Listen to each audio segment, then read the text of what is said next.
listening to the Injustice Podcast with Jay and Janine. I am a non-attorney general manager of a law firm, and I'm Jay Farrow, and I'm an attorney licensed to practice in the state of Florida and New York. And Janine and I created this podcast as the Injustice Podcast to discuss provocative issues in the law as a platform to give a voice to transforming the practice of law to make it more equitable and more fair.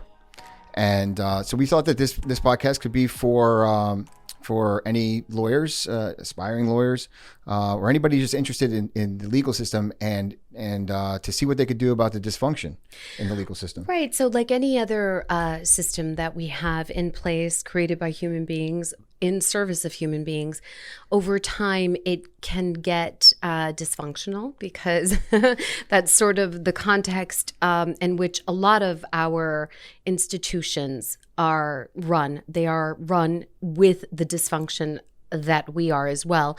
So Jay and I thought that it was important to sort of call it out. And one of the things that we've noticed in the practice is the inequity. It's shouldn't be, but it is more and more apparent to us that it really is the justice that you can afford versus the justice that you are entitled to. I mean, there's sayings out there that you know you're innocent until proven broke. Yeah. And you get the justice that you pay for. I mean, there's no shortage of the euphemisms, but ultimately, you know, it is there's so much money and power can do to the legal system. And I'm not inferring whatsoever that the judiciary or the judges really have anything to do with it. I mean, this is not necessarily correct. What we're saying is that the lawyers themselves that get paid in certain situations that they get paid to delay, obstruct, and do everything they can. Because here's the thing, and this is what the topic of today. It's just that, you know, how does a little guy get a seat at the table at a game created by corporations or people with money and influence? I mean, how does the proverbial David go after Goliath in the legal system? Because lawsuits, you know, I've been doing this for nearly 2 decades. Lawsuits cost an extraordinary amount of time and money. Right. And mom and pop and the little guy that get ripped off by a corporation or by a group of people, I mean, they don't have in the civil arena the ability to keep up with the proverbial bad guys. Right. It is, you know what, the sad thing is that it does become a question of means. What can you afford? How can you afford to either prosecute a claim or defend yourself against a claim? And because of the nature of the billable hour, but even when you are working on a flat fee, the amount of work that goes into prosecuting or defending a case can be mind-numbing.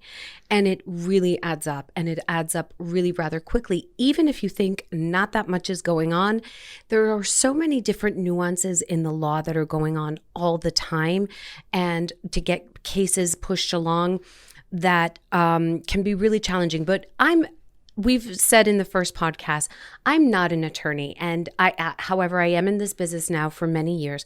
But I have a question for you, Jay, and this is a question that I ask you often, and it's, how does the law, or how can it be that the law affords so much cover for the bad guys?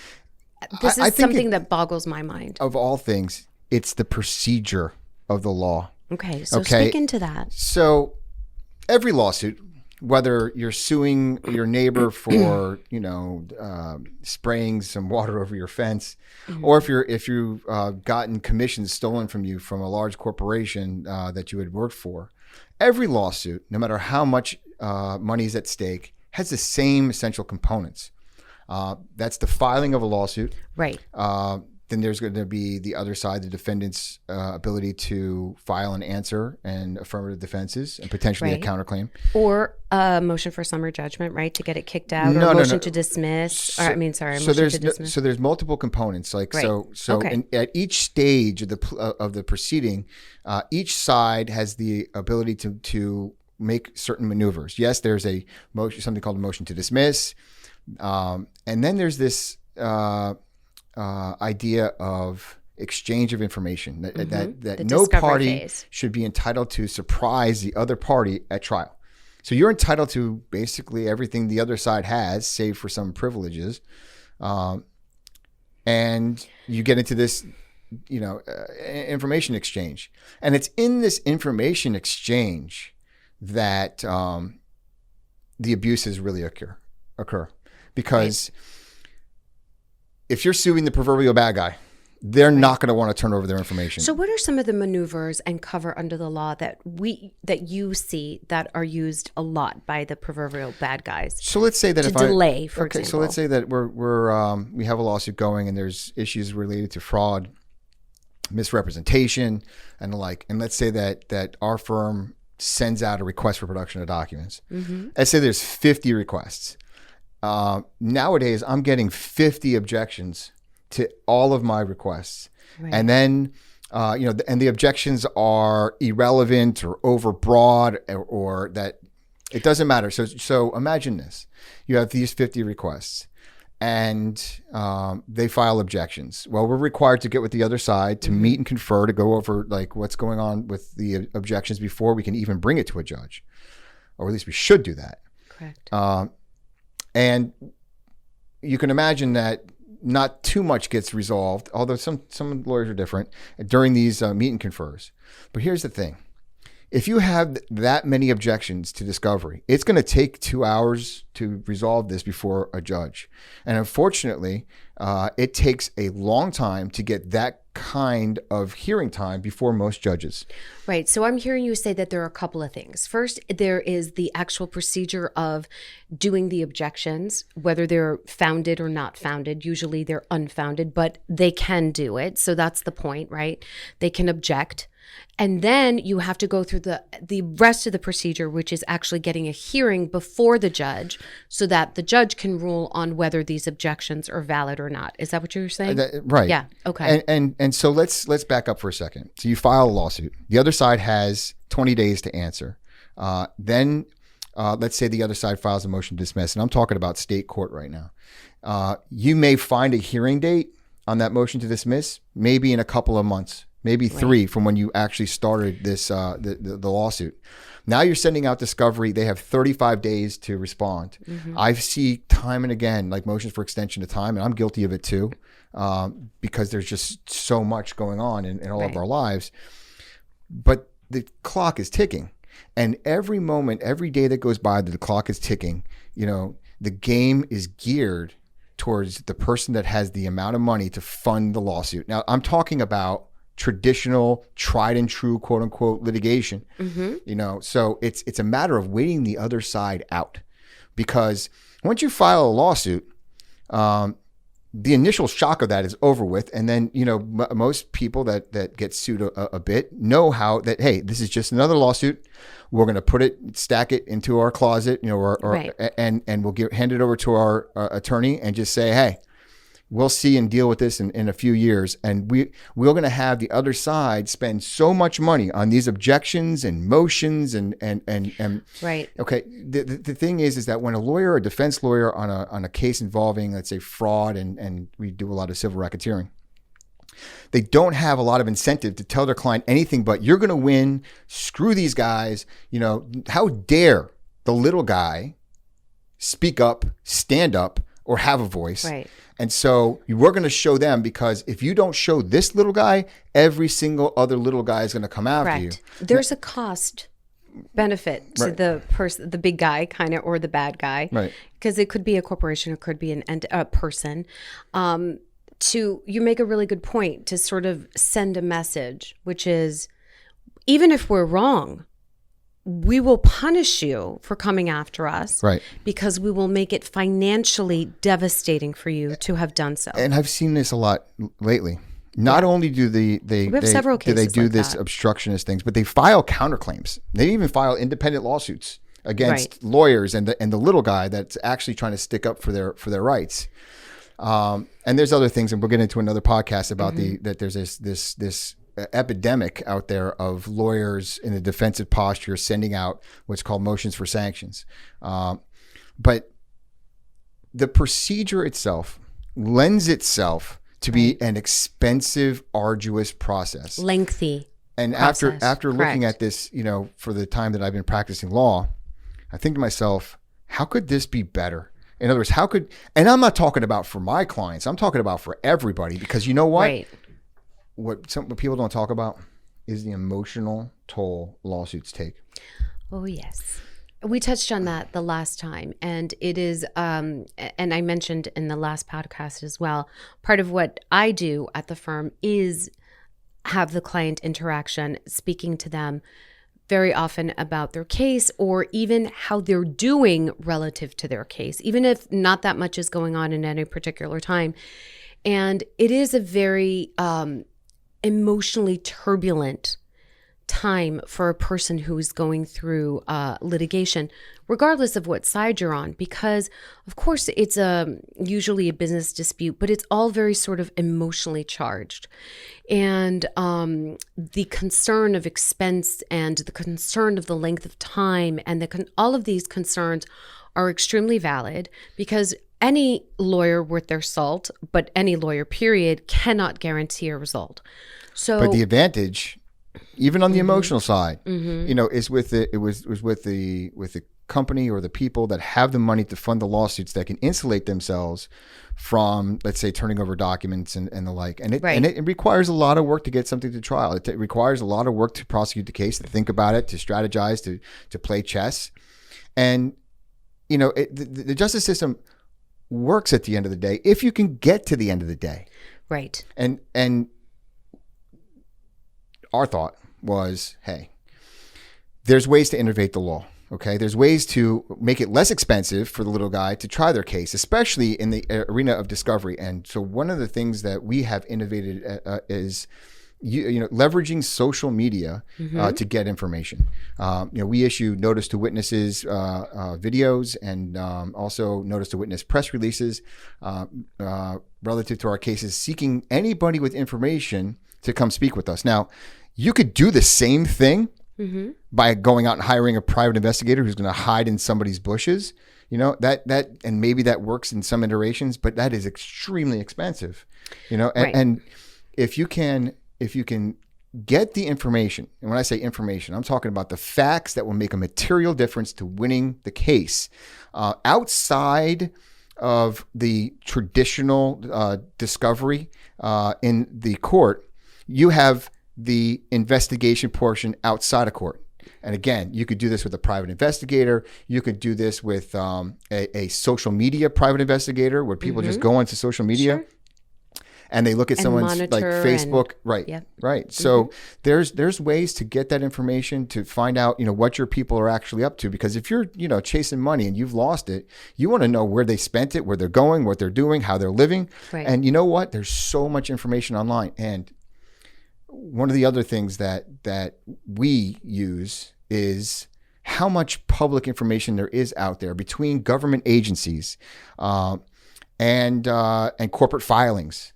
I mean, everything is online. I mean, and you can, as sitting in my chair as a lawyer, you can get so much of the information up front. So what are some of the things that you're looking for when you are seeking information and witnesses? Because some people find this notice to witnesses very unpalatable, right? Because it's novel. We're doing it in video form.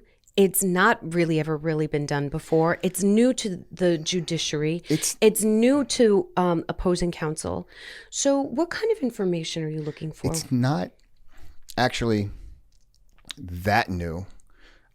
Lawyers all the time make comments. The format is new. Oh, the format's new. The format is new, but not the notice to witnesses. You're correct. Right. So it's like, the precursor to a video for notice to witnesses is sending out a notice to witnesses pamphlet, in the mail to people that may have information relative to a claim. Sometimes that's an entire neighborhood of people, and nowadays, there's YouTube. Which is the next generation of sending out that type of a notice. Yeah.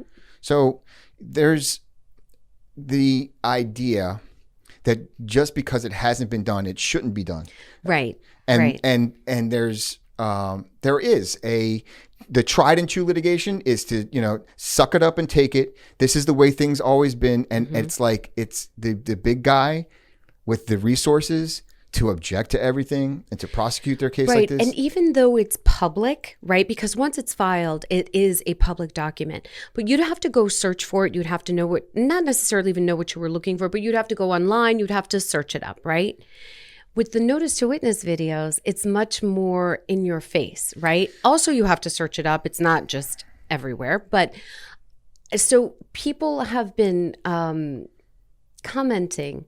Some people are like, wow, right. Oh my God, that is the most amazing thing I've ever seen. And others are like, oh my God, keep it to yourself. It should be kept in the court, blah, blah, blah. Well, what's funny is that we are keeping it in the court because all we do, in this iteration, and I know maybe getting off on a little bit of tangent here with one of the mechanisms that we look to leverage the expenses of litigation is our notice to witness videos. But in what we are doing is we tell everybody there's a notice of witness, that these are the names of the parties, these are the allegations of the complaint, and if you have any information, give us a call. By the way, it's extremely effective. It is extremely effective. I mean, we get a lot of calls. We get a lot of calls, and we speak to a lot of people, disgruntled previous employees, previous executives, yes, family members, or people who have done business with some of the parties that ended up being, wronged by the parties. But the funny part, and this is a little bit on a tangent, but I just can't help myself, I gotta say it. Funny part is that the people on the other side call us out on the notice to witness videos and say, oh, no one's gonna call, this is just, it's nonsense, it's whatever it is. No, they call. Yeah, they call. There's a long line of people who are interested in supporting. So let's say that one claims. of the phone calls that gave me the key piece of information is, listen, you guys have been doing a great job, and I see what, I see where you guys have been headed with this lawsuit. But you should look over in Bermuda because there's an account that you need to know about over there. Mm-hmm. Or, I'm this so-and-so to this person, I'm their relative. And I got to tell you that basically if you want to find the money and where it's being hidden, it's buried in this backyard and this is where it is. Right. That's the information that I'm talking about. It's not something that you're going to see necessarily turned over in normal discovery.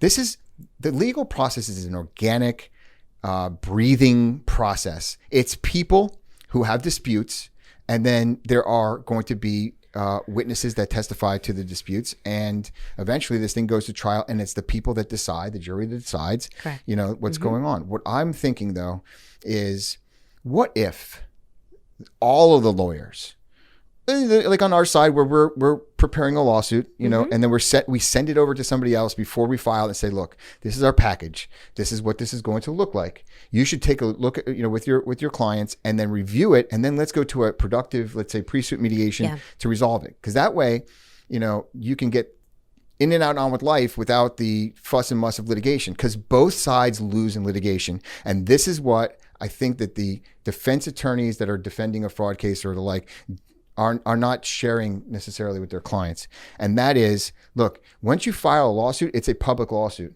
I mean, a lot of times corporations have to disclose public lawsuits on bank statements, or not bank statements, bank loan applications. Right.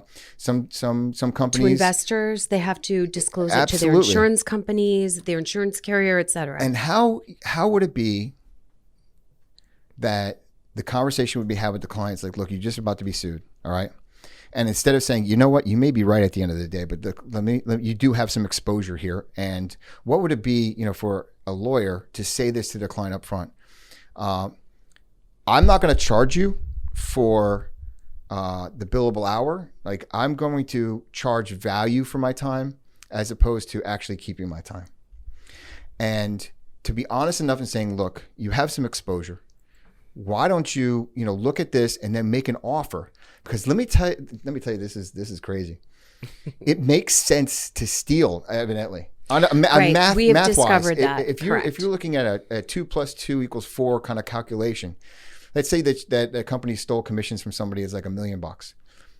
They know that probably probably one out of every 500 is going to file a lawsuit. That is correct. And then of that, probably only 10% have the ability to take it to and complete a trial with all of the costs and the expenses. So the odds of you getting away with it are tremendous, especially if you are the one with with the money. And Right. If you have deep pockets, it's a calculated risk that you take. Right. And in our experience, most people are too afraid to come forward and to actually stand up for it themselves. takes a lot of courage to prosecute a lawsuit. It really does. You're actually, it does take a lot of courage. But I'm thinking to myself, well, what a world that we live in. And maybe this doesn't apply to all cases, but that all the lawyers have a discussion of how is this going to impact the company, the people. Right. Just like I have a conversation with on the other side with my clients and saying, hey, this is what this might look like. This is an emotional situation. And when you're talking about a business dispute where there was a former employee involved, I mean, a lot of the lawsuits, I want to say maybe 80%, it's not maybe not a divorce case, but it's exactly the same emotions that go into a divorce case. So, we think that technology, social media, has the ability to revolutionize the practice of law. Exactly. And really it's with the intention to create expedience. And it's also with the intention to create a more level playing field. Because when somebody has the wherewithal and the intention and the financial ability to outspend you, even if they're wrong, then you get to be innovative and creative on the other side with how to manage the litigation in such a way to expedite things. And we have found that leveraging social media is one of the ways to do that. But there are many ways. So we'd love to hear from you and know if this was of interest to you. We want to know what your feedback is. If you have any questions. Have any ideas, because just because we're doing anything one specific. thing, right. We're looking to revolutionize or transform the practice of law, right, to level the playing field, make it more equitable for all of the parties that are involved, and more expedient. I'm looking to create the conversation with lawyers. It's like, I want to just wrap up with this. I want to create the conversation with lawyers, is to be honest with your clients. I mean, and to really dig in to weighing, the exposure that they actually, that your client actually has, because I think it starts with us. And I'm guilty of it too. I mean, I know that I could do a better job, speaking to my clients and explaining, the ins and outs of litigation. If I spent, another 5 or 6 hours on something, I know I could do a better job. But more fundamentally, if I am giving you the ins and outs about a piece of litigation, one of the things that I tell my clients is that, you're not going to get paid retail back for the things that you lost. Right. The fact that you're sitting in my chair is a symptom of other things. And if you can, conceptualize or think about an intentional result that you want to create here, let's do it now. Let's do it today. That's going to go a long way, because then you have a roadmap to where you want to go, knowing the entire legal landscape. And that's hopefully the one thing that, I'm really, really proud of.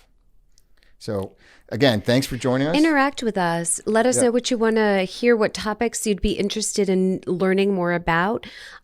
We are very open to exploring other areas of the law, and Jay and I are all about learning and expanding. And so let us know. Follow us on Facebook and Instagram and YouTube and any kind of social media. There are going to be links below for you to be able to follow us, and let us know what you think. We'd love to interact with you. Have a good one. Bye-bye. Bye.